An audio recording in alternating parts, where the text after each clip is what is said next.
raíces, desafortunadamente. Algebraicamente al menos no, ¿no? O sea, no podremos encontrar la X, o sea, una fórmula que me diga cuánto vale X.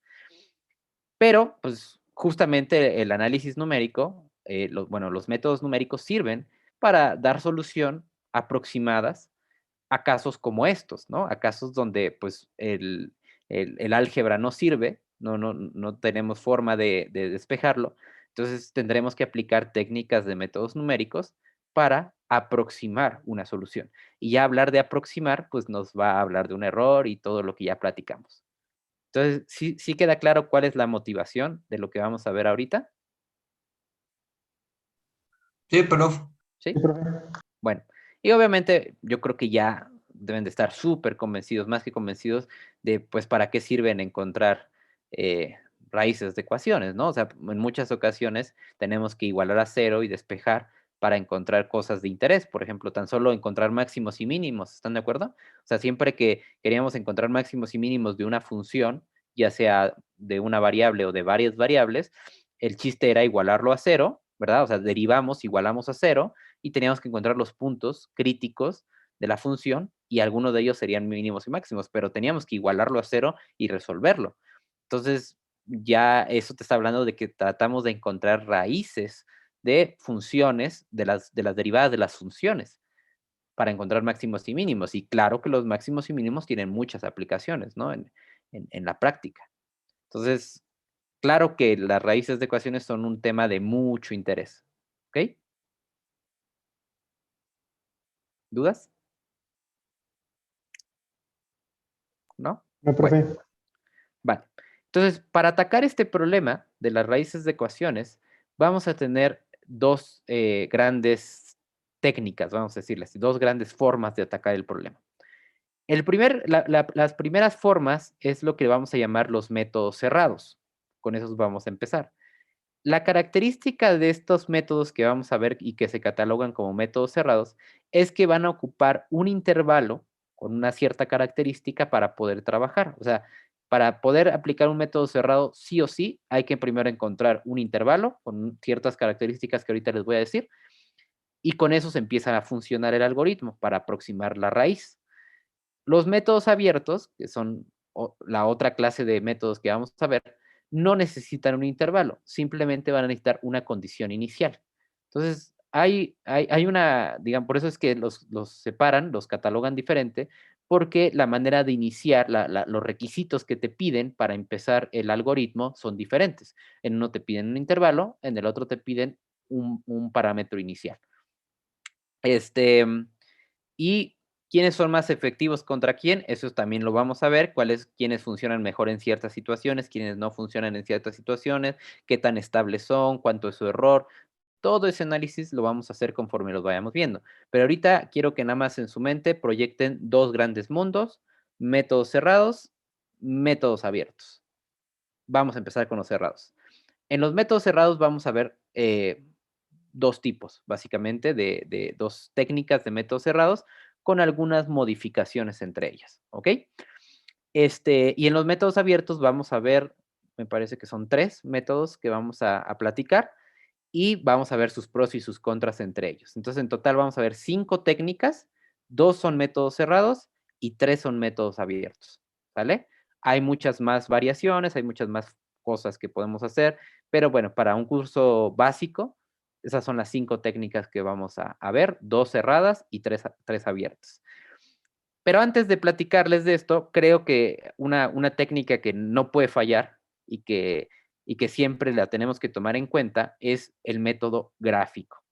¿A qué se refiere con el método gráfico? Muy sencillo. Dibuja tu ecuación con un software como GeoGebra o MATLAB o cualquiera de ellos, dibújalas y fíjate en qué momento tu ecuación choca con el eje de las X, porque en el momento que choque con el eje de las X, ahí tienes una raíz. ¿Sí están de acuerdo? Entonces, digamos que una manera bastante fácil de resolver este tipo de problemas es yendo a GeoGebra, dibujar las ecuaciones y pedirle a GeoGebra que me diga en qué momento se intersectan con el eje de las X. Y si quieren, vamos a hacer ese experimento. Vamos a Antes de empezar con los métodos, vamos a decirle a GeoGebra que nos ayude a visualizar las raíces gráficamente. A esto se le llama el método gráfico, que es como hacer un poquito trampa porque, pues, o sea, estás echando mano de un software para resolverlo, o sea, no lo podrías casi casi que hacer a mano, no lo puedes hacer, pero si tienes la ayuda de un software, pues bueno, pues podríamos digamos, brincarnos los métodos y simplemente usar a GeoGebra o a MATLAB para ayudarnos, ¿no? Entonces, voy a empezar, por ejemplo, con la primera que no supimos qué hacer, que es e a la x menos x, ¿sale? Entonces, lo único que voy a decir es, GeoGebra, ayúdame a dibujar e a la x menos x. Ajá, esta es la gráfica que obtendríamos. Mm, sí, es esta, ¿verdad? Y si se dan cuenta, pues, al parecer, esta gráfica no tiene raíces, ¿no? Bueno, esta ecuación no tiene raíces, no hay ningún lugar donde esta función choque con el eje de las X. ¿Sí lo ven? Sí, profe. ¿Sí? Entonces, así nada más de ver el dibujo, yo podría decirte, ¿sabes qué? Esta ecuación no tiene raíces, no sé cómo demostrártelo, sé que en el dibujo está así, pero no sé cómo demostrártelo. Eso es lo que vamos a platicar, ¿no? Vamos a dibujar la segunda ecuación que teníamos, que era 3 seno de 3x menos 1 menos el coseno de x, ¿vale? Nos queda esto. Claramente esta ecuación sí tiene muchas raíces. Aquí tiene una, aquí tiene otra, aquí tiene otra, aquí tiene otra. O sea, sí hay varias raíces, muchísimas. Puede ser de interés, ¿no? Saber en qué momento corta aquí. Y bueno, para nuestra buena fortuna, o sea, sí sabemos que hay raíces y además GeoGebra nos permite intersectar, aquí en el mismo programa nos permite intersectar curvas. Entonces, por ejemplo, le pongo que intersecte esta con el eje de las X y, por ejemplo, me está dibujando esta intersección, ¿no? Que me está diciendo que es 0.64. Esa es mi intersección de GeoGebra. Entonces, la pregunta es, ¿cómo le hizo GeoGebra? O sea, ¿cómo es que calculó GeoGebra este punto? Bueno, eso lo vamos a investigar con métodos numéricos. De hecho, GeoGebra ocupa métodos numéricos para esas aproximaciones. No es que GeoGebra diga, ah, pues me voy a fijar a ver dónde corta. No. Lo que hace GeoGebra es que se toma tu función y le aplica un método numérico para aproximar esto. ¿Sale? Eso hace GeoGebra. Entonces, realmente, si queremos entender cómo funciona GeoGebra, cómo lo hace, tendremos que meternos a la teoría de los métodos para encontrar raíces de ecuaciones. ¿Vale?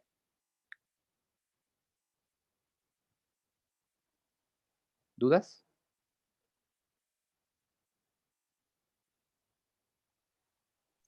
No, profe. No. ¿No?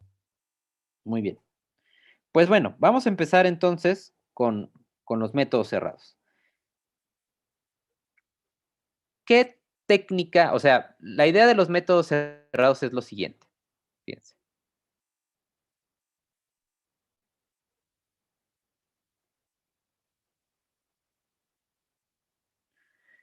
Vamos a empezar. Métodos cerrados.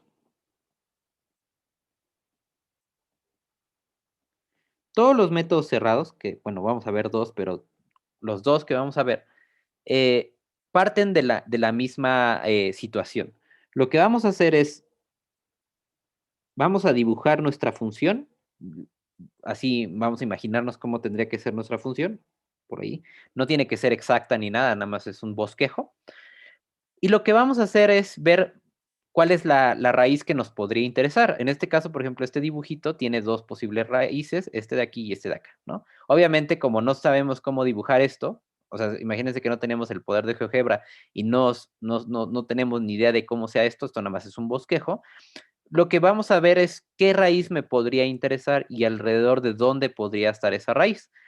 Para ello, lo que vamos a hacer es tomarnos intervalos, en principio así un poco arbitrarios, por ejemplo, este intervalo AB, de tal manera que este intervalo arbitrario que yo me tome, quiero que en uno de los lados de mi intervalo quede positivo, o sea que f de A que es la altura que tendríamos acá, queda en este caso con un signo positivo, y f de b en un, nos quedaría negativo. ¿Por qué me interesa un intervalo con estas características? Porque un teorema fuerte de cálculo, no sé si ustedes se los explicaron así, pero hay tres teoremas fuertes de continuidad en cálculo. Uno de esos teoremas, que de hecho es el teorema del valor intermedio, el teorema del valor intermedio, no el teorema del valor medio, ese fue el que les platiqué de la derivada, no, el teorema del valor intermedio dice que si tú tienes en un lugar una función continua, eso sí, tiene que ser continua la función, tienes una función continua y de un lado, y tú tienes un lugar donde la función es positiva y otro lugar donde la función es negativa, entonces en el intermedio, en algún lugar de ese intervalo que se generó, tiene que haber un lugar en donde la función vale cero. O sea, va a existir un C, de tal manera que f de C es igual a cero. Siempre tiene que pasar eso. Entonces, justamente de este teorema, del teorema del valor intermedio, es de donde salen los métodos cerrados. Pero para poder aplicar los métodos cerrados necesitamos a fuerzas primero hacer un rastreo de qué intervalo es con el que voy a trabajar. Y el intervalo tiene que tener la característica de que de un lado es positivo y del otro lado es negativo, para poder garantizar que ahí va a haber una raíz. ¿Sí estamos de acuerdo?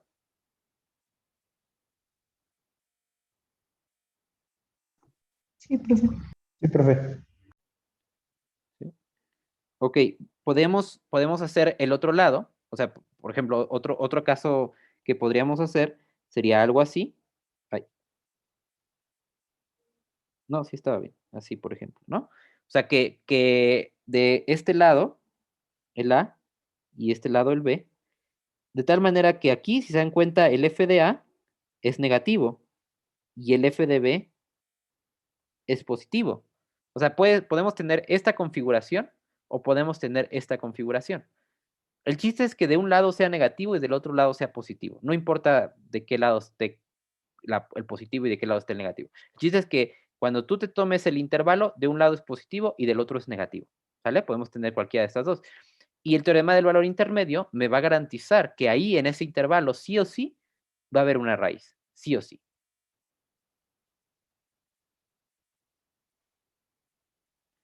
La pregunta es, ¿quién es? Ah, eso no lo sé. El teorema del valor intermedio no te dice quién es. Es como, es como lo que nos pasó en el teorema del valor medio, que te decía, va a existir un punto en el cual la derivada es igual a f de b menos f de a sobre b menos a. No sé quién es, no sé dónde está ese punto, pero sí existe. Bueno, acá pasa algo parecido. Yo sé que en algún momento la función va a valer cero, yo lo sé, pero no sé en dónde. Eso es lo que me están preguntando, justamente, eso es lo que la cuestión, ¿en qué momento es que se hace eso? De hecho, si se dan cuenta, C sería nuestra raíz, ¿no? En el momento en el que corte con el eje de las X, en ese momento es cuando la función vale cero, ¿ok?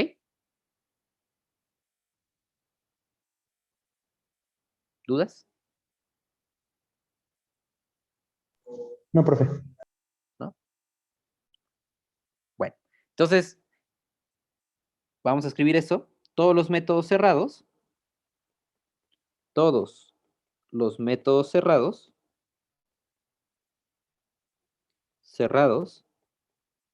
parten de un intervalo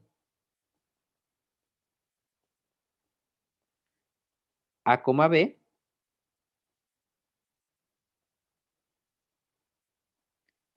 de tal manera que f de A y f de B difieran de signo.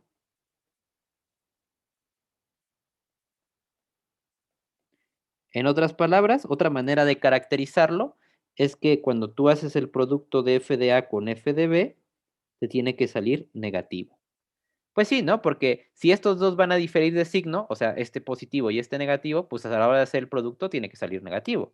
O viceversa, si este es negativo y este es positivo, hacer el producto va a salir negativo, ¿no? Entonces, ya sea que ustedes rastreen el intervalo de tal manera que difieran de signo, o rastrean el intervalo que cuando multiplicas estos dos, pues te queda negativo. De esa manera garantizas que tienen signos diferentes.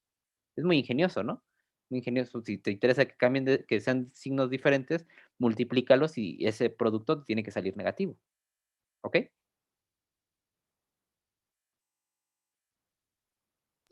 Sí, profe. ¿Sí? Entonces, como ejemplo, a ver, vamos a checar, por ejemplo, este de aquí. ¿Cuál sería un intervalo que me podría funcionar para empezar a trabajar con los métodos cerrados? Bueno, pues tengo que encontrar una X que cuando lo sustituya me quede positiva y luego encontrar otra X que cuando la sustituya me quede negativa, ¿no? O sea, necesito una que quede positiva y otra que quede negativa, de alguna manera. Entonces, aquí, para el rastreo del intervalo, este de aquí, es un tanto al tanteo. Obviamente, si tienes el dibujo, como nosotros lo teníamos en GeoGebra, pues hace más fácil saber con qué intervalo trabajar, obviamente, ¿no? Entonces, dibujas y te dices, ah, pues mira, si aquí en uno ya sabemos que es positivo y en 3 es negativo, pues me tomo ese intervalo, ¿no? Entonces, teniendo el dibujo, vaya que es sencillo. Entonces, digamos que los métodos cerrados se pueden combinar con el método gráfico. Si tenemos la gráfica, pues bueno, hace más sencillo el trabajo, pero lo padre es que no necesariamente necesitamos la gráfica. O sea, podríamos trabajar sin la gráfica y de todas maneras tener el resultado. ¿Cómo? Pues al tanteo. Ahí sí, bueno, podríamos aplicar un poquito el criterio de saber en qué momento este será negativo, positivo y en qué momento bla, bla, bla. O sea, a lo mejor hay un criterio matemático de decir, ah, pues voy a obligar a que esto me quede positivo, o voy a obligar a que esto me quede negativo. Pero bueno, realmente con el tanteo también podría funcionar, ¿no? Entonces yo les recomiendo que ocupen, si vamos a ocupar el tanteo, o sea, no vamos a ver la gráfica, pues ocupen X que sean fáciles de sustituir, ¿no? Por ejemplo, no sé, o sea, se me ocurre X igual a cero. A ver, ¿qué pasaría con esta función que ya teníamos? La voy a transcribir. F de X igual al seno de 3X menos uno menos el coseno de X. ¿Qué pasaría si yo me tomo, por ejemplo, mi A igual a cero? O sea, bueno, X igual a cero. ¿Cuánto me da? Eso lo podemos meter en nuestra calculadora, ¿no? F en cero, ¿cuánto queda? En radianes, acuérdense, estamos trabajando con radianes.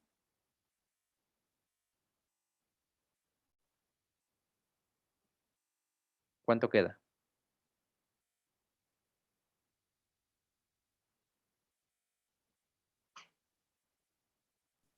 Me sale menos 1.8414. Menos 1.8414. Bien. Entonces, digamos que podemos tomar el cero como un lado del intervalo y ya sabemos que nos está saliendo negativo. Ahora no me falta el lado positivo, o sea, me falta encontrar una X para la cual esto me quede positivo, ¿no? Entonces, como estamos al tanteo, pues vamos a intentar, por ejemplo, con X igual a uno, a ver qué pasa, ¿no? Con X igual a uno, ¿qué obtenemos? 0.3689. Bien, entonces se dan cuenta, en este intervalo, en el intervalo 0,1, se cumple la condición que yo quería. Se cumple la condición de que de un lado es negativo y del otro lado es positivo. Entonces, yo lo que puedo garantizar es, yo garantizo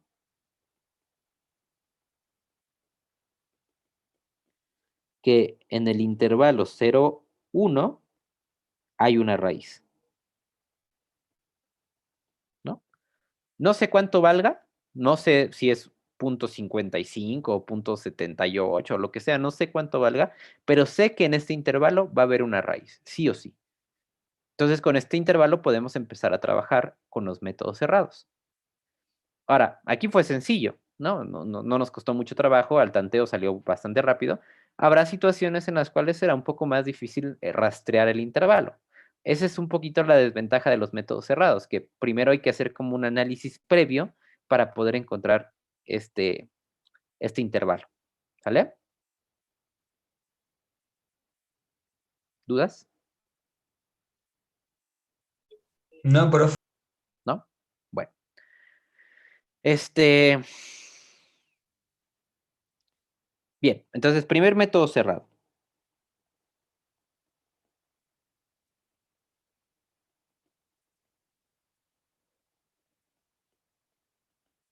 Hasta ahorita, lo único que digo es que garantizo que hay una raíz aquí, sé que hay una, pero no sé quién es. Entonces, para eso voy a necesitar a mis métodos. Voy a ver qué proceso tengo que hacer para poder encontrar la raíz. Entonces, antes de de decirles este primer proceso, me gustaría preguntarles, a ver si a alguien se le ocurre cómo poder encontrar esa raíz, cómo rastrearla. O sea, si ya tengo este intervalo, que en este caso es negativo de un lado y positivo del otro, que sería algo así se vería nuestro dibujo, negativo de un lado y positivo del otro. ¿Cómo le podríamos hacer para encontrar el lugar donde choca la función con el eje de las X? ¿Qué se les ocurre? Ideas. Sacar un punto medio, ¿Por qué? porque pues en primera estamos tomando un valor que es de solo uno, o sea, de 0 a 1. Entonces, pues yo supongo que pues como en el punto 5 por ahí se debe de acercar a un valor que pues pegue, ¿no? Ok, entonces dice Gabo que partimos a la mitad del intervalo, en este caso, o sea, estamos de acuerdo que la distancia de aquí a acá es b menos a, eso es lo que mide de aquí a acá. Si lo divido entre 2 es la distancia entre 2. Ahora a esto habría que sumarle por ahí una a, ¿no? Porque pues parto de a y le sumo la mitad del intervalo, pues llego aquí. Entonces, ese sería el punto medio. ¿Están de acuerdo? Esta es la fórmula para calcular el punto medio entre a y b. Ujú. Este, Mi pregunta, de hecho, bueno, esto se puede simplificar. Se podría poner como a más b entre 2, ¿verdad? Que es como el promedio. Bueno, eh, sale, yo me tomo el punto medio y ¿qué hago con el punto medio?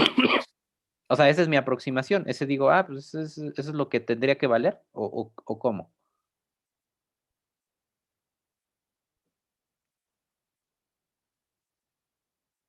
¿Qué hago con el punto medio? O sea, por ejemplo, acá en el ejemplito, ¿qué hago con el 0.5? Dice Gabo, me tomo el Lo, punto medio. lo ¿Qué? evaluamos y pues vemos qué da. Ok, dices, bueno, ¿puedo evaluarlo? Sí, sí puedes. Tenemos calculadora, lo evaluamos. Lo ponemos aquí. ¿Cuánto nos queda? A ver, en la calculadora, ¿cuánto nos queda eso?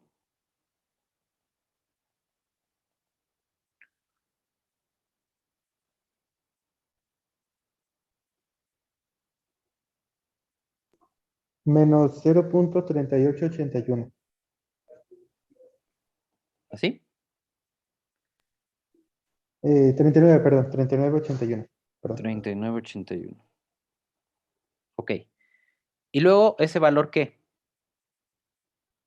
Pues ya vemos que está cerca del cero y si avanzamos de 0 a 0.5 y vemos que bueno, que se está haciendo como menor, pues el número negativo, o sea, que se está acercando más a X, bueno, al eje de las X, pues no se podemos intentar sumarle un punto uno y pues a ver qué da.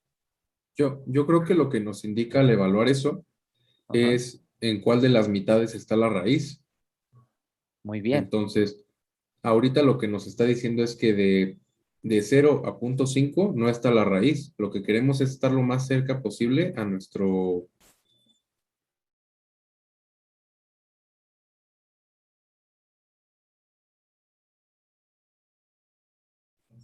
Muy bien. O sea, justo lo que dijo Isaac. A ver, al principio a mí me interesaba un intervalo que cumpliera la condición de que de un lado fuera positivo y del otro negativo, porque así me lo pedía el método. O sea, así me lo piden los métodos cerrados para poder aplicar el teorema del valor intermedio. Entonces, digamos que partí de A y partí de B, por ejemplo, aquí, ¿no? Estos son mis valores. Sí, este es f de A y este es f de B. Positivo, negativo. ¿Ok? Y lo que dijo Gabo es parte el intervalo en dos. Vamos a partirlo. Ok. La mitad estaría por aquí. Este es A más B sobre 2. Y evalúalo. Y a la hora de evaluarlo, resultó que nos dio negativo. O sea, quiere decir que que sería f de A más B sobre 2, salió negativo. Pregunta, ¿en qué lado, en qué cacho del intervalo va a estar la raíz? ¿De A más B sobre 2, o sea, en esta primera mitad, o en la segunda mitad? Y fue lo que dijo Isaac. Dijo, no, es que tiene que estar en la segunda mitad. ¿Por qué? Porque aquí vuelve a diferir de signo. O sea, de este lado tienes negativo y del otro lado tienes positivo. Entonces es como volver a aplicar el teorema del valor medio, ¿no? Entonces dices, pues si de este lado te quedó negativo y del otro positivo, acá tiene que estar la raíz. Acá ya no puedo garantizarte. Puede pasar que a lo mejor haga esto, ¿no? Y tú dices, ah, bueno, si hace eso, vale, está bien, pero no te lo puedo garantizar. O sea, no te puedo garantizar que no haga esto, porque podría pasar nada más que vaya subiendo poquito y que no haya ninguna raíz. Pero donde sí te puedo garantizar así 100% es de este lado. ¿Y qué creen que vamos a hacer después? Dices, ah, pues volvemos a aplicar la misma técnica, ¿no? Partimos el intervalo a la mitad, este nuevo intervalo lo partimos a la mitad, generamos un nuevo punto, vemos si queda del lado positivo o negativo, restringimos otra vez el intervalo, volvemos a hacer lo mismo y así consecutivamente. ¿Qué estamos haciendo? De nuestro intervalo original lo estamos partiendo a la mitad hasta acorralar a nuestro.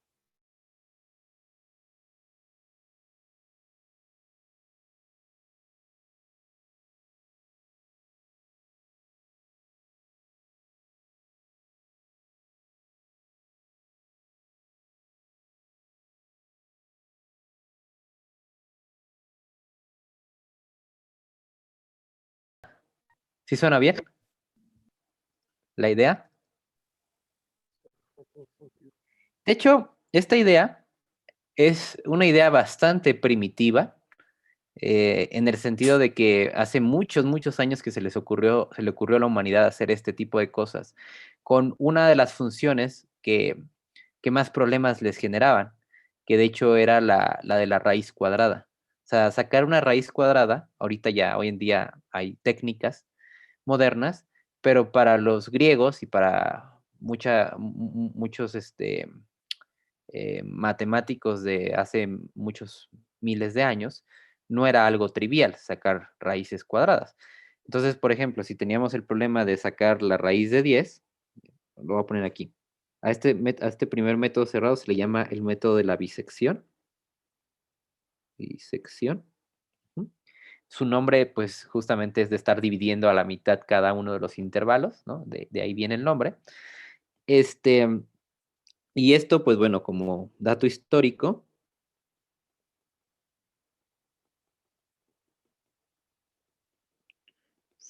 yo creo que fue el primer método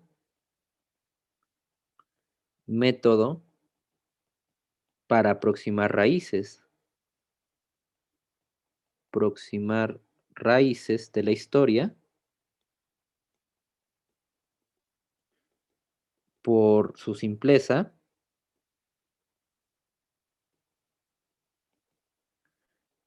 y efectividad.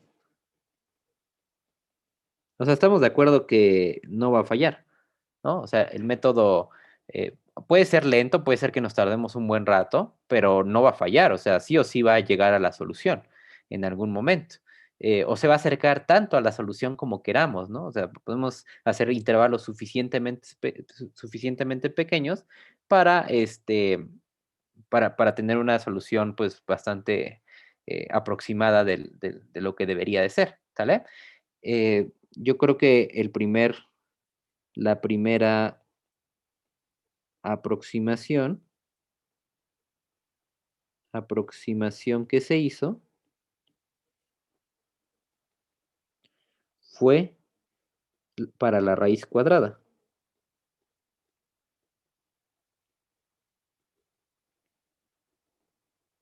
¿no?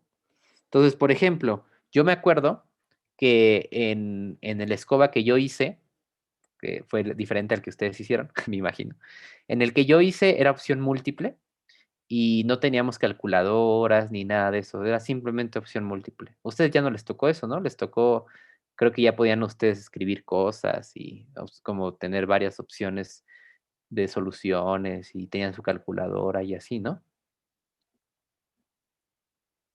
Sí, tenía calculadora. Bueno, en mi escoba no había calculadoras, no sé por qué. Y me acuerdo bien que había una pregunta que te decía, pues no sé, calcula la raíz de 10, algo así decía, ¿no? O sea, calcula la raíz de 10. Y venían opciones múltiples, ¿no? Entonces, yo me acuerdo que en ese momento, pues así muy tontamente, no agarré los resultados y no los elevé al cuadrado, que supongo que eso era lo que quería el escoba, ¿no? Era como, tómate los resultados que tienes aquí, elévalos al cuadrado, o sea, multiplica a ellos mismos y ya fíjate quién te da 10, ¿no? Porque esa es la definición de una raíz cuadrada, que tú multipliques el número por sí mismo y te quede 10. ¿Sí están de acuerdo? O sea, digamos que venían las opciones múltiples, aquí, opción A con un cierto número, opción B con un cierto número. Entonces, voy a poner, digamos, este es X, un número y yo lo que creo que la escoba quería era simplemente tómate X, elévalo al cuadrado, y esto te tiene que dar 10 para que sea la raíz cuadrada. ¿Están de acuerdo?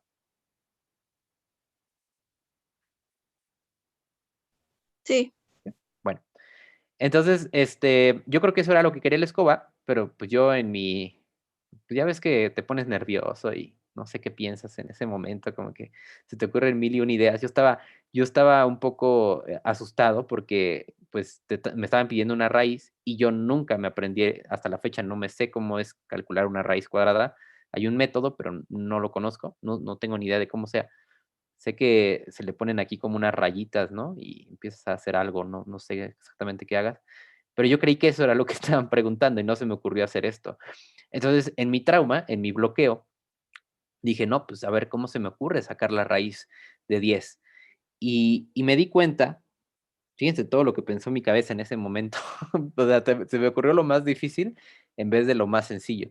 Pero dije, bueno, a ver, lo que sé es que la raíz de 10, el resultado que dé, que no sé cuánto sea, a fuerzas tiene que ser menor a la raíz de 9 y tiene que ser menor a la raíz de 16.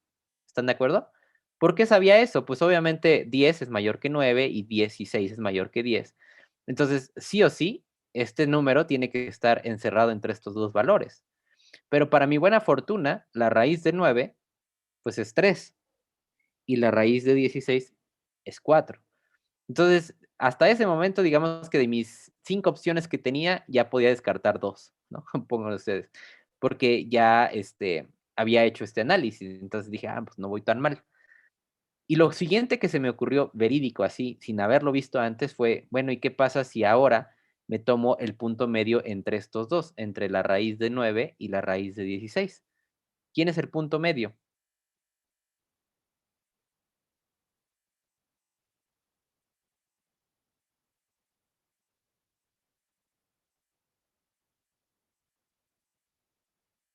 Pues nada más sumamos raíz de 19, que es 3, más raíz de 16, que es 4, y lo divido entre 2. ¿Cuánto es?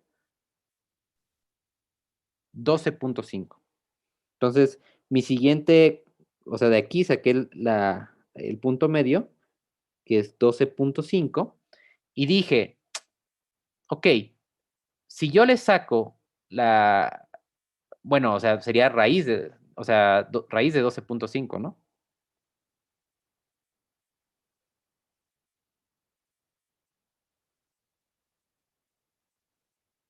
¿O no? No. No, o sea, el punto medio entre estos dos, entre el 9 y el 16, ¿cuánto es? Entre raíz de 9 y raíz de 16, ¿cuánto es? O sea, el punto medio entre el 3 y 4, ¿cuánto es? 3.5, ¿no? 3.5. 3.5. 3.5. Entonces saqué el punto medio, saqué 3.5 y yo dije, ok, si yo elevo 3.5 al cuadrado, ¿cuánto me queda? Entonces hice mis operaciones, dije 3.5 al cuadrado, eso lo hice aparte. ¿Cuánto me quedó? ¿Cuánto queda en su calculadora? Digo, yo no tenía calculadora, lo tuve que hacer a mano. ¿Cuánto queda? 12.25. 12.25. Vale. Fíjense todo lo que hice nada más por este problema, pero pues era lo único que se me ocurrió en ese momento. Entonces dije, pues este es el cuadrado, quiere decir que entonces la raíz de 12.25 tendrá que ser 3.5. ¿Están de acuerdo? Porque es como sacarle la raíz en ambos lados. Y la pregunta es, ¿la raíz de 12.25 dónde queda? ¿Queda de este lado o queda de este lado? Y yo dije, no, pues la igualdad va así, va raíz de 9, raíz de 10, raíz de 12.25. O sea que sí o sí, la respuesta a mi pregunta no podía estar de 3.5 a 4, porque estamos de acuerdo que esto es 3.5, ¿no? No podía estar de 3.5 a 4, tenía que estar entre 3 y 3.5. Y ahí descarté otras dos opciones o otra opción, ¿no? Y hice lo mismo una vez más y ya con eso encontré cuál era la opción que me estaban preguntando. Esto se me ocurrió literalmente en ese momento. No sé cómo se me ocurrió, pero así nunca lo había hecho antes, pero fue lo que me vino a la mente. Simplemente ir aproximando el resultado. Y más adelante en la carrera me di cuenta que ese era el método de la bisección. Entonces, sí es, para mi gusto, sí es un método que muy intuitivamente se te ocurre. O sea, es un método que creo que ante una necesidad rápida o una situación como la que está en ese momento de la escoba, creo que es de las cosas que se te pueden ocurrir sin mayor problema. O sea, creo que sí es bastante intuitivo. Por lo tanto, pues bueno, ahí podemos seguir haciendo esta misma aproximación, esta misma idea para calcular la raíz de 10, ¿no? O sea, ahora yo ya sé que va a estar entre 3 y 3.5. ¿Qué hago? Me tomo el punto medio, que va a ser 3.25, lo elevo al cuadrado, me fijo cuánto queda y veo de qué lado cae. Si la raíz de 10 cae del lado del 3.5, de 3.25 a 3.5 o del lado del 3 al 3.25. Pero es exactamente la misma idea, ¿no? Eso era lo que es la misma idea de la bisección. Entonces, para mi gusto, sí es un método que es bastante intuitivo y que se le puede ocurrir casi que cualquier persona que le piense un poquito, ¿no? De cómo aproximar las raíces. Obviamente en ese momento no sabía que tenía que ser continua la función, no sabía que tenía que serlo, pero yo me imaginé que pues debía de funcionar. Pero sí tomé un riesgo porque tenía que garantizar que la función es continua, pero afortunadamente la raíz cuadrada sí es continua, ¿no? Es una función continua, entonces no había problema. Pero bueno, ¿dudas? ¿Y cuánto sacó en el escoba? Mm, En ese momento, en ese momento se evaluaba sobre 120 reactivos. Creo que sí eran 120, 120 o 130 reactivos. ¿Sobre cuánto lo evalúan ahorita? 180. Ah, no, sí, cierto, eran 180. Sí, los demos eran los que venían de 120, ¿no? Creo. O 100. O sea, venían más chicos porque el Xcova, el que ya es el oficial, viene con más rubros, ¿no? Con más incisos. ¿O venían El los demo mismos? que yo hice estaba nada más de 40 incisos. Ajá, sí. Creo que sí eran 180. Bueno, era algo así. El punto es que en mis tiempos, como era opción múltiple, tenías la opción de contestarla o la última opción siempre era no sé. No sé si también sigue siendo así. No, ya no, pero te bajaban puntos por cada pregunta mal, ¿no? Sí, correcto. Ajá. Entonces, aquí el chiste era que tú contestaras y si no tenías certeza sobre la respuesta porque, o sea, dices, no estoy seguro, mejor le ponías no sé, porque si le ponías algo y estaba mal, te lo restaban, justo así, ¿no? Tal cual. Y me acuerdo que, pues, de la cantidad de incisos que haya sido, que si eran como entre 120 y 180, seguro que sí eran. Me equivoqué en dos, puse dos, no sé, y todo lo demás estuvo bien. Ese fue el ¡A resultado. perro! Sí, No, está bien. o sea, me pusieron como 9.7 en la escala de la conversión, ¿no? Y dice que no tiene buena memoria, profe. No tengo No, o buena sea, memoria. ahí lo tiene anotado en su escritorio cada No, vez de que se dé la hecho, ocasión. siéndoles sinceros, yo no estudié para el escoba. No sabía ni a qué iba. Así de triste. Bueno, ahí se ve que no necesitas memoria. O sea, yo cuando fui, o sea, a mí me mandaron a los propedéuticos. Yo no, pues ya les he contado esa historia, creo, ¿no? Algunos, no sé si a todos, pero, o Yo sea, quería ser matemático. mi mamá me inscribió, ella fue, se formó, me sacó la ficha, hizo todo el trámite, yo no hice nada. O sea, literalmente ella me dijo, tú tienes que ir al propedéutico. Y yo, ay, qué flojera, ¿cuándo? Los sábados, qué flojera. Bueno. O sea, yo nunca me paré en la universidad, solamente mi mamá fue, me inscribió, me sacó el propedéutico, ella pagó, me dijo, te tienes que presentar tal día. Yo, bueno, está bien. Y ya iba los sábados, ¿no? Y de repente me dice, oye, que tienes que presentar otro examen. Y yo, ah, bueno, y como en el prope siempre me fue bien, nunca tuve problemas, estaba bien fácil todo. Entonces dije, ah, pues otro examen, ¿qué más da, no? Y, y ya me dijo, no, pero es que este es creo que como para la admisión. O sea, mi mamá tampoco no sabía qué onda. Y yo así de, ah, pues está bien, que venga, ¿no? Y me dijo, creo que te tienes que descargar este software que se llama Escoba y creo que ahí tienes que practicar un poco. Entonces yo me metí a la parte de matemáticas, o sea, porque ven que viene por categorías, yo me metí a la parte de matemáticas, porque iba para matemáticas, y lo resolvía, y dije, ah, eso está bien fácil, y ya así como que lo cerraba, ni siquiera, o sea, lo hice como una o dos veces el simulador. Y ya, dije, ah, pues estaba bastante sencillo. Y pues ya me acuerdo perfectamente que mi escoba fue en derecho, ahí estábamos formados, y estaban mis compañeritos del prope, ¿no? Los que conocía. Y todos así, todos nerviosos, ¿no? Y yo, pues así dije, ah, ¿y ahora por qué lo hicieron en derecho, no? Yo lo pensaba en ingeniería. Me dice, no, es que pues esto es para todos. De hecho, ahí estaban varias carreras y así, ¿no? Y yo, ah, ok. Y me dice, ¿y si estudiaste? Y yo, pues sí, hice el simulador y estaba fácil, ¿no? Me dice, no, es que ¿cómo te aprendiste lo de historia, lo de geografía, lo de... Sí? Y yo, ¿a poco eso viene? Y me dice, sí, ¿qué no lo hiciste? Y yo, pues hice la parte de matemáticas, creí que eso era lo que venía. Y me dice, no, no manches, viene de español, viene de geografía, de historia, de física, de química, de todo. Entonces ahí sí ya me apaniqué, ¿no? Y dije, no manches, no había estudiado nada. Y dije, pues bueno, pues ya no podía hacer nada, ya estaba ahí. Entonces dije, pues vamos. Y ya cuando empecé a resolverlo, pues me di cuenta que todo eran conocimientos generales, eran cosas que pues tenías que saber, ¿no? O sea, cosas de literatura, de geografía, o sea, cosas muy básicas. Donde yo siento que me equivoqué realmente fue en la parte de química. Ahí sí, para que vean, ahí sí, yo creo que mis 3 no sé o 2 no sé que tuve y mis 2 incorrectas fueron en química, porque ahí sí no entendía casi nada. En física, pues también eran cosas muy, muy fáciles y en matemáticas. Entonces, pues ya cuando yo salí, me dieron mi resultado, ven que les da su papelito, pues me dijeron, ah, seguramente sí te dan tu ponderación. Me dice, ah, pues ya quedaste, de hecho con el puro, casi con el puro escoba ya quedabas, porque de los 7 puntos que valía la escoba, creo que saqué como 7.9, algo así, ¿no? Entonces me dice, pues, 6.9 creo. Entonces me dijeron, pues ya quedaste, o sea, independientemente de lo que saques del propedéutico, con una décima ya estás dentro. Y yo, ah, bueno, y ya me fui, ¿no? Y hasta mi mamá me dijo, ah, pues vamos con la coordinadora para que, igual y por tener buen promedio te dan a escoger grupo, ¿no? Y yo, ah, bueno, pues yo no sabía nada, yo le hice caso a mi mamá y "Ah, vamos, ¿no?". Y llegamos con la coordinadora de matemáticas y ya le enseñó, no, pues es que sé qué tanto, me gustaría escoger grupo. Y me dice, nada más hay un grupo. Ah, yo, ah, bueno, entonces no tengo que hacer nada. Me dice, no, pues ya estás dentro, básicamente.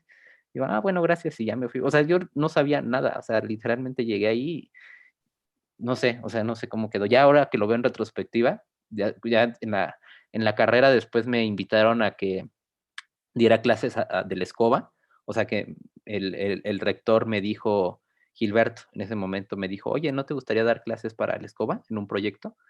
Y yo, ah, pues suena bien. Bueno, me recomendó la secretaria académica, me dijo, ah, pues mandan a un buen matemático. Y ahí me mandó a mí, ¿no? A rectoría y yo no sabía ni qué tenía que hacer. Y ya me dice Gilberto, oye, ¿no te gustaría formar parte del proyecto de Escobita? Se llamaba. De hecho, no sé si siga el proyecto o no. Y yo, ah, pues, ¿de qué se trata? Y ya me dice, no, pues nada más es entrenar a los chicos de la escoba en matemáticas. Y yo, ah, vale, está bien. Y ya me iban a pagar por eso, me dieron beca por eso. Y yo, órale, pues sí. Y ya en ese momento que empecé a dar clases para la escoba de matemáticas, me di cuenta que no, o sea, había personas que llevaban 2, 3 veces intentándolo y no quedaban en ingeniería, ¿no? Porque el proyecto era bueno, sí era general, pero pues sobre todo los que tenían problemas se iban a ingeniería. Y yo me di cuenta que no quedaban, ¿no? Y yo le dije, pero a ver, ¿por qué, no? Y ya me puse a examinar con ellos y sí no sabía nada. Entonces ya después en ese momento me sentí afortunado porque dije, wow, qué bueno que de alguna manera sabía esas cosas y no fue coincidencia, o sea, esas cosas las sabía porque mi mamá y mi papá siempre me inculcaron mucho la lectura, que me pusiera a estudiar, que jugábamos maratón, jugamos mucho maratón de esas de las preguntas, veíamos documentales, o sea, siempre el estudio para mi familia era como algo natural, no era una obligación realmente. Esa es la gran diferencia en muchas familias, que mucha gente piensa que la educación es como una obligación y es como algo no divertido, algo feo, algo que te quita tiempo, algo que no vale la pena, ¿no? O sea, y el problema es que cuando tú creces así, pensando en eso, pues cada vez te cuesta más trabajo aprender. Y a mí nunca me educaron a mí así, o sea, para mí estudiar era algo divertido, o sea, sentarme con mi papá a hacer problemas de matemáticas, platicar con mi mamá acerca de filosofía, de civismo, jugar maratón. Me acuerdo que incluso hacíamos concursos de a ver quién sabía más capitales, quién sabía los ríos. O sea, en los viajes, siempre que salíamos a otro estado, jugábamos a eso, ¿no? Yo de niño me acuerdo que me decían, a ver, vamos a jugar, vamos a apostar que unas papas, ¿no? Y el que sepa más capitales gana. Y entonces siempre había esa competencia de, a ver, la capital de tal lugar y ya. Entonces para mí siempre fue un juego, todo eso siempre fue un juego. Mis papás me compraban libros de historia y me decían, ah, léelos. Y me ponía a leerlos y tan divertidos, los tomaba como cuentos. Entonces, cuando yo llegué a la escoba, todo eso era conocimiento general que yo ya sabía, que no necesité estudiarlo porque ya de tantas veces que lo jugué, que lo platiqué, que lo leí, que lo veía, pues ya no necesitaba la memoria. No, nada, o sea, nada de lo que creo que respondí fue de memoria. Todo, todo lo tenía como ya muy arraigado en mí por todo ese estudio. Entonces fue cuando en su momento ya le dije a la coordinadora del programa de Escobitas, que se llama Sara. Le dije, oye, no es por nada, pero no creo que vaya a funcionar este proyecto. Y ya le dije, y me dijo, ¿por qué? Me dice, porque, o sea, tú quieres que en unas semanas entrenemos a estos chicos de cosas que no se pueden aprender en unas semanas. O sea, creo que el escoba no está diseñado para que tú puedas pasarlo en unas semanas. Está diseñado para las personas que realmente han estudiado y que les gusta el estudio y que estas cosas no son un fastidio ni un obstáculo. Al contrario, es algo que cualquier persona que le guste estudiar debería de saber, conocimiento general. Y yo le dije, pues voy a seguir haciendo mi chamba desde el punto de matemáticas. Pone tú que en matemáticas te pueda apoyar hasta cierto punto. También había personas que ni siquiera sabían sumar y dividir fracciones. Entonces digo, pues estos sí están perdidos, no sé qué hacen aquí. Pero, pero en la otra parte, en la parte de historia, en la parte de geografía, ahí sí está bien difícil que te aprendas todo eso en unas semanas. Sobre todo si no, como dicen, si la pelas a la memoria, pues está bien complicado, ¿no? Entonces, esa es mi filosofía. O sea, yo cuando tenga mis hijos, yo quiero hacerlos que les guste estudiar, que no sea una obligación, que sea una diversión, que sea algo que ellos disfruten y quiero hacerlos que los disfruten, ¿no? Escucho personas papás, ¿no? Sobre todo papás que dicen, es que en el estudio está la clave del éxito, tienes que estudiar. Sí, pero, o sea, si nunca tú formaste a tu hijo que disfrutara el estudio, sino siempre se lo pusiste como una obligación, como algo que siempre te tenía que ir bien porque si no te voy a golpear o cualquiera de esas cosas, o te voy a castigar, pues no le agarras odio al estudio, ¿no? O sea, para ti se hace una obligación. Y para mí eso nunca lo fue, siempre fue un gusto, siempre discutir con mis papás, hablar con mis papás, estar este, estudiando por mi cuenta para ganarle a mi, o sea, hasta la fecha, hasta el día de hoy, es día que no le puedo ganar a mi papá el maratón, no puedo, nunca lo he logrado, nunca ni siquiera me he quedado cerca de hacerlo. O sea, lo más cerca han sido como 20 casillas de la meta, así, siempre me gana de todo. Y está bien, porque es el reto que tengo. En algún momento me gustaría poderle ganar, ¿no? Pero él es un ratón de biblioteca, él simplemente de joven no salía de la biblioteca de mi abuelito y sabe de todos los temas sabidos y por haber, o sea, hay cosas que tú dices, esto no, esto no es normal, ¿no? Me acuerdo de una pregunta que decía en el maratón, menciona quién fue el héroe judío con un solo ojo de la guerra de los 6 días. Y yo en la vida había escuchado de la guerra de los 6 días, o sea, nunca, no sabía ni siquiera dónde había pasado. Cuando dijeron judíos, yo me imaginaba que era en Israel, pero ninguna otra idea. Y pues obviamente estábamos mi familia y pues todos dijimos, pues no, no sabemos. Y mi papá dijo, Moshe Dayan. Y yo, ¿qué? ¿Quién es ese? Pues ese es el héroe que dicen. Y ya nada, no te creo. Y lo buscamos y si era Moshe Dayan. Entonces tú dices, ¿y cómo sabes eso? Me dice, pues es la guerra de los 6 días. O sea, era algo que se tenía que saber. Y yo, o sea, fue sorprendente. En ese momento dije, no, tal vez nunca lo alcance. O sea, él sabe muchísimo más cosas porque invirtió mucho tiempo de su vida en eso, en leer. Y leyó y leyó y leyó y te puede hablar casi de cualquier tema. Entonces, pero él lo ve como un gusto, ¿no? Él cuando leía, cuando estaba en la biblioteca de mi abuelito, lo disfrutaba leer de esas cosas. Es esa, yo creo que es esa cuestión, ¿no? Que yo sí se los recomiendo, que si un día tienen hijos y quieren que a sus hijos les vaya bien académicamente, no hagan que el estudio sea una obligación, piénsenlo como un gusto. Y te das cuenta cuando es un gusto, cuando en vacaciones tu hijo quiere seguir estudiando, ¿no? O sea, que la escuela nunca lo vio como una obligación, sino que lo vio como una forma de vida, ¿no? Entonces, o sea, a mí mis vacaciones de verano eran ir a cursos de verano, seguir estudiando con mis papás, pero nunca fue una carga para mí, fue algo divertido, era algo que yo disfrutaba, ¿no? Yo creo que esa es la gran diferencia entre las personas que quieren obligar a sus hijos que estudien para que les vaya bien y las personas que realmente hacen que el estudio y que el aprender sea una forma de vida, ¿no? Entonces, es mi recomendación. Cuando tengan sus hijos sabrán qué hacer, pero yo obviamente La, tampoco no. ¿Mande? la coordinadora de matemáticas es la maestra Pati. Sí, se burló de mí ese día. Ok. Un amor Sí, de persona, ¿no? sí, un amor de persona. Yo siempre le caí mal al principio porque no dejaba de hablar en su clase y me sacó como 2 veces, pero ya después nos hicimos amigos. Este, pero sí, esa es la historia. Pues ojalá que si llegan a tener a sus hijos, sí sean así. Lo vale que. Y desafortunadamente no todos tenemos esa posibilidad, ¿no? O sea, yo agradezco haber nacido en una familia donde mis papás sabían mucho, eran académicos y pudieron transmitir eso. Habrá personas que no tienen esa misma posibilidad porque sus papás no son académicos y pues a lo mejor no tendrán esa misma interacción, pero creo que ustedes, como ya alumnos universitarios, ya se pueden considerar como parte del gremio académico. Entonces, creo que sí podrían hacer o formar a sus hijos en ese sentido. Pero bueno.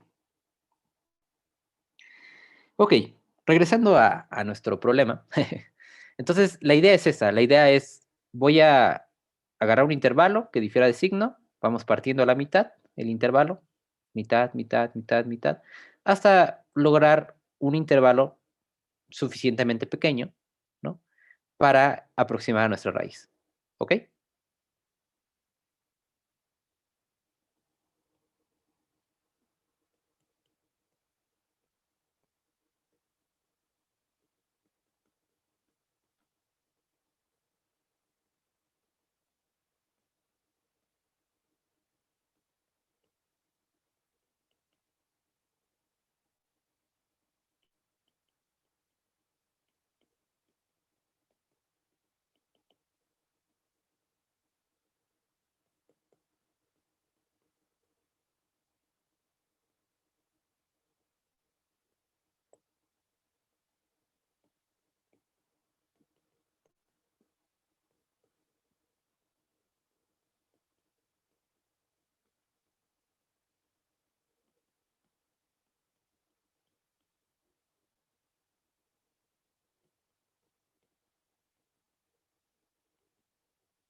¿Sale? Entonces, esa es la idea. Es muy sencilla, ¿no? Tomar un intervalo, partirlo a la mitad, ver de qué lado es donde se cumple esta diferencia de signos, tomarme ese intervalo, volverlo a partir, volver a tomar y así consecutivamente. Em, en la cuestión de programación, porque esto lo vamos a tener que programar, ustedes van a tener, va a ser después del epsilon de la máquina, este es nuestro siguiente programita que van a tener que hacer. ¿Cómo lo programaríamos? O sea, ¿cómo le diríamos a la computadora, bueno, quiero que hagas este proceso, ¿no? Esto de manera iterativa. Bueno, en el libro, ¿dónde está el libro? En el libro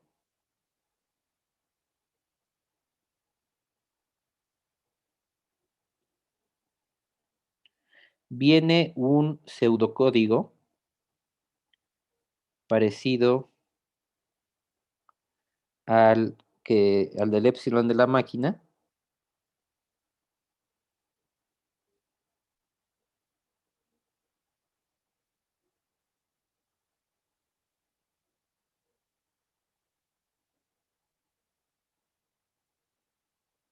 Aquí está, ¿no? Si se dan cuenta aquí el libro le pone a la función bisección, ¿sale? Le dice, a ver, vamos a llamarle a este proceso, vamos a llamarle bisect. Y lo que voy a necesitar que ingrese el usuario para que funcione el método es mi A, que le va a llamar XL, digamos el límite izquierdo de nuestro intervalo, XU, que sería el límite superior de nuestro intervalo. Vamos a meter, a decirle qué error esperado quieren. Recuerde que el error esperado es qué tan cerca quieres que te dé la solución. Es el error que tenemos que superar, ¿no? También le vamos a decir al usuario que nos dé un número máximo de iteraciones. ¿Por qué? Porque puede ser que nuestro error esperado, no sé, sea del 1%, eso es el error que queremos superar, pero resulta ser que después de 1000 iteraciones todavía no logramos superar ese error. Pero ¿sabes qué? Es que arriba de 1000 iteraciones a lo mejor ya se va a tardar mucho la computadora o se puede trabar, no sé, o sea, muchas cosas pueden suceder. Entonces, siempre es recomendable poner un máximo de iteraciones. O sea, si no alcanzo este error, si no logro superar el error que tú me estás diciendo, ponme un máximo de iteraciones para que esto no se vaya a ciclar, para que no se vaya a trabar nuestro programa. Entonces, este número máximo de iteraciones puede ser, no sé, 100 iteraciones es lo máximo que te voy a permitir. O sea, básicamente, de mi intervalo original te voy a permitir dividirlo 100 veces, máximo. Si primero logras superar el error que te estoy dando, genial, ahí detente. Pero si no, máximo 100, porque si no puede ser que se tarde mucho, mi computadora se muera, o sea, es lo que les digo, por seguridad de la computadora, para que no se quede ciclada, hay que ponerle un máximo de iteraciones. Siempre eso es lo recomendable en todos estos procesos. Entonces vamos a pedirle un máximo de iteraciones y estos 3 valores de aquí realmente no los necesitamos. Esto no sé por qué lo pone el libro, pero estos 3 de aquí no se ocupan. Estos de aquí, de hecho, se van a generar más adelante. Entonces, no se los necesitamos pedir al usuario. Al usuario simplemente le vamos a pedir estos 4 valores, ¿no? El intervalo, que es XLXU, el valor esperado de error, o sea, lo que tenemos que superar, y nuestro máximo de iteraciones, ¿sale? La máxima de cantidad de veces que voy a aplicar el método para que no se trabe mi computadora. Y lo que dice es lo siguiente. A ver, vamos a analizar el algoritmo. Me dice, vamos a empezar con un contador. El contador se va a llamar iter desde 0, ¿ok? Y voy a empezar diciendo que XR en este caso va a ser mi punto medio entre XL y XU. Esa es la función que va a tener esta cosa. Primero lo voy a definir como XR igual a XL. Vamos a definirlo así porque recuerden que de alguna manera se tiene que definir nuestra variable. Entonces, nada más por ahorita, provisionalmente, lo voy a poner que XR valga XL. Si no, en el siguiente paso me va a marcar un error. Recuerden que la asignación de valores va de derecha a izquierda, entonces aquí lo que estaría haciendo es que a la variable xrolt le estaría asignando el valor de xr, pero si xr no le he dado un valor previo, o sea, no le he dicho cuánto vale xr, pues me va a marcar un error en este punto. Estas aclaraciones las hago porque muchas veces ustedes nada más transcriben esto en la computadora y les empiezan a dar errores. Entonces, hago esta aclaración para que se den cuenta que para hacer esta asignación, primero hay que darle un valor a XR, si no, pues nos marca error. Entonces, el valor que le vamos a dar es el valor que el usuario nos dé en el límite izquierdo. Pudimos haber ocupado el otro, pero bueno, voy a tomarme en este momento el izquierdo, nada más porque sí, para darle un valor, y ese valor lo guardo en XR_old, ¿va? Y luego XR lo voy a modificar por XL más XU sobre 2. Esto recuerden que es el promedio, ¿no? Es justamente el promedio de los dos límites del mi intervalo, pues para sacar el punto medio, ¿no? Entonces, XL, XU, me tomo el punto medio y ese se va a guardar en XR, ¿ok? ¿Qué hago? Le sumo 1 a la iteración, le sumo 1 al contador, y luego, en este momento, lo que voy a hacer es calcular mi error de aproximación. ¿Se acuerdan cómo es la fórmula del error de aproximación? Es el valor nuevo menos el valor viejo sobre el valor nuevo por 100, si lo queremos en porcentaje. Por ahí debe de estar la fórmula, el EA, ¿no? EA es igual a valor nuevo menos valor viejo sobre el valor nuevo por 100. ¿Por qué ocupamos esta fórmula y por qué ocupamos este error de aproximación? Bueno, ocupamos este error de aproximación porque el error verdadero pues no lo sabemos. Recuerden que el error verdadero es el valor verdadero menos el valor de aproximación. Pero pues si no sabemos en principio cuánto es el valor verdadero, pues lo único que nos queda es calcularlo por medio del error de aproximación. Y recuerden que el error de aproximación lo que mide es la precisión, no la exactitud. O sea, el hecho de tener un error de aproximación pequeño no nos garantiza que estemos llegando a la solución verdadera. Simplemente quiere decir que nuestros valores empiezan a estabilizar en algún lugar, o sea, empiezan a ser más precisos, empiezan a conglomerarse alrededor de un posible valor. Pero que que se estén juntando dentro de lo que realmente debería de ser, eso es otra historia. O sea, estos errores de aproximación no garantizan em, eh, no garantizan exactitud, garantizan precisión, nada más. De eso también ya habíamos hablado antes. Entonces, vamos a calcular el error de aproximación como pues el valor nuevo menos el valor viejo entre el valor nuevo por 100. Aquí lo que hacen es ponerlo en valor absoluto para que no salgan errores negativos. Entonces, el valor nuevo menos el valor viejo entre el valor nuevo por 100 para obtener este error. Y luego viene la parte del test. Este test lo que dice es que, pues mira, voy a multiplicar XL por XR. O sea, básicamente te voy a pedir que evalúes en XL, evalúes en XR y multipliques esos dos valores. Si este valor es negativo, quiere decir que entre XL y XR varían de signo, ¿no? O sea, alguno será positivo y alguno será negativo. Entonces, si ese es el caso, pues al que ya no voy a tomar en cuenta va a ser a XU. ¿Por qué? Porque yo ya obtuve lo que quería una diferencia de signos en alguno de los dos intervalos que se generaron, pues resulta ser que esa diferencia de signos se generó entre XL y entre XR. Entonces simplemente descarto XU, como ya lo habíamos platicado, descartamos este, y mi nuevo intervalo va a ser este de aquí. ¿Hasta ahí sí va quedando claro?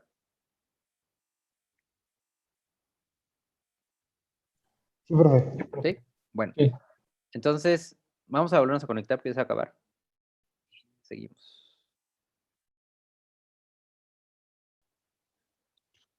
Buenas tardes.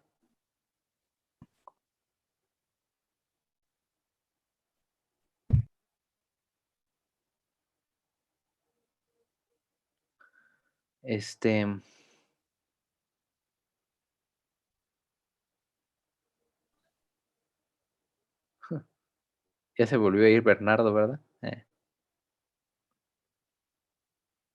Qué cosas, qué cosas. Bueno,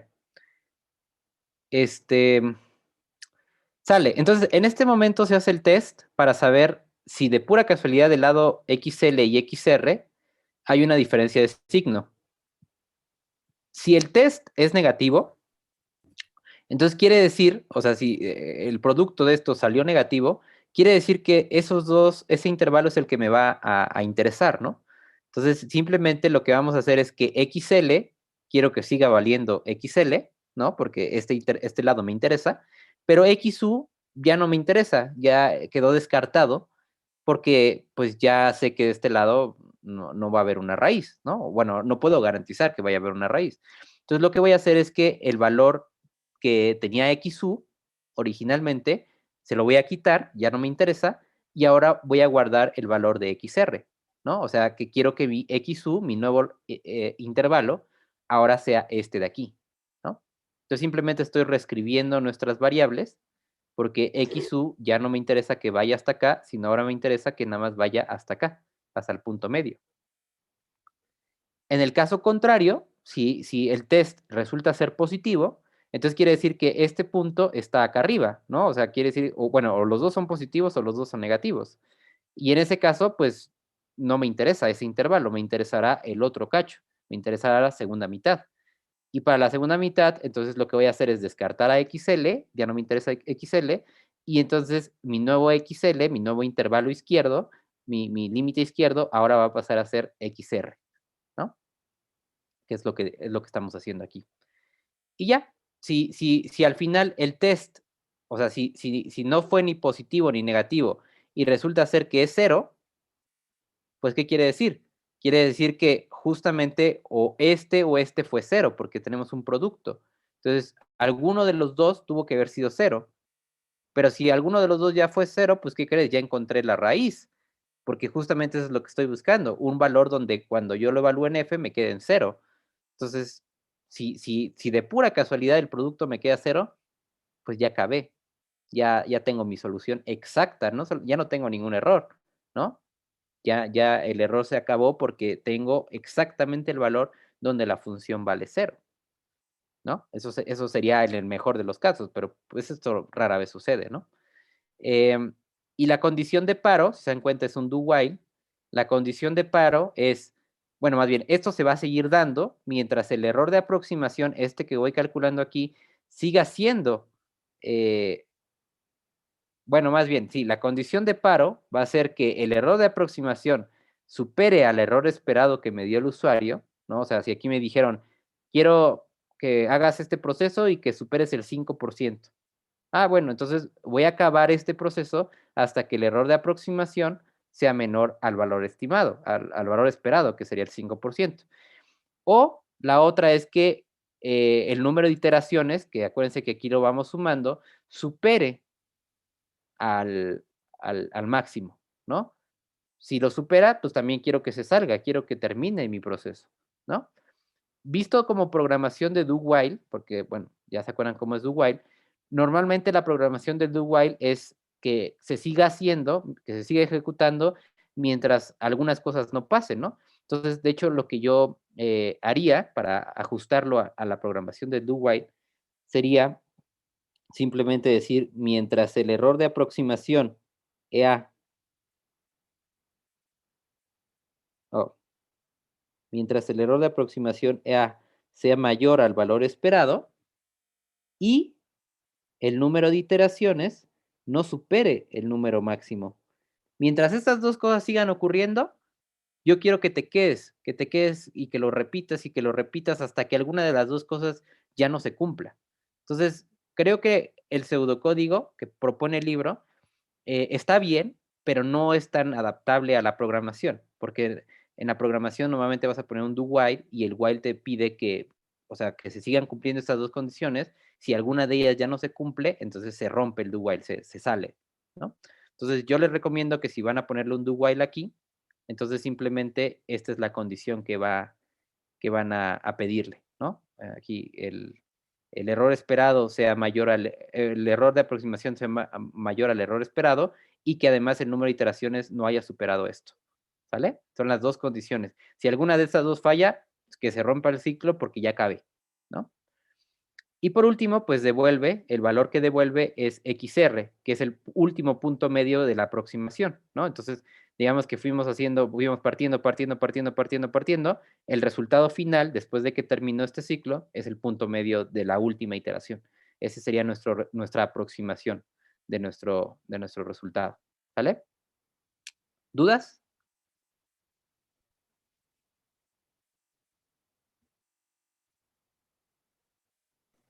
No, profe, sí queda claro. O sea, creo que hay algunas cositas como que no capto bien, pero creo que es más como que tengo que volver a repasar bien. Ok.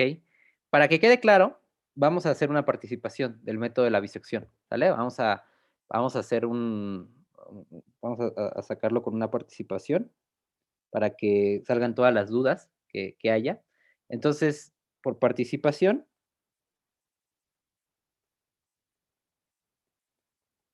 lo que quiero es que, otra vez, vamos a tomarnos esta función, la que teníamos acá arriba, f de x igual, bueno, encontrar las raíces bueno, la raíz nada más, la raíz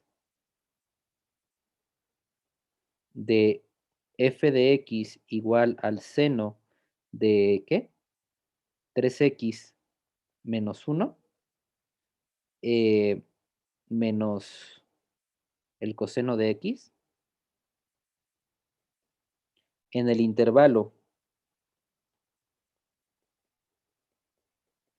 0, 1, que fue el que tomamos, con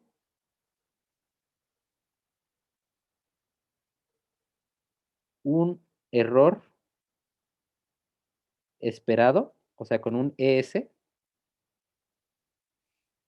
menor a 1%. ¿Sale? O sea, yo quiero que hagas este proceso tantas veces como sea necesario hasta que el error esperado sea menor al 1%. O sea, que nuestro error de aproximación supere a este error esperado que vale 1%. Con un error de aproximación, más bien, aquí es con un error de aproximación menor al 1%. Entonces, o sea, mi error esperado sería 1%. Quiero que eso lo superes, quiero que se haga más pequeño que el 1%. Entonces, pues comiéncenle, dividan el intervalo, saquen la aproximación, saquen el error aproximación. Acuérdense, es el valor nuevo menos el valor viejo sobre el valor nuevo por 100 en valor absoluto. Si eso que les dé ya sale menos que 1%, pues ya ahí acabaron. Si les sale 3%, entonces todavía tienen que hacer otra iteración. Y así hasta que lo logren superar el 1%. Sirve que salen las dudas a la hora de hacerlo. ¿Vale? Pues listo. Échenle.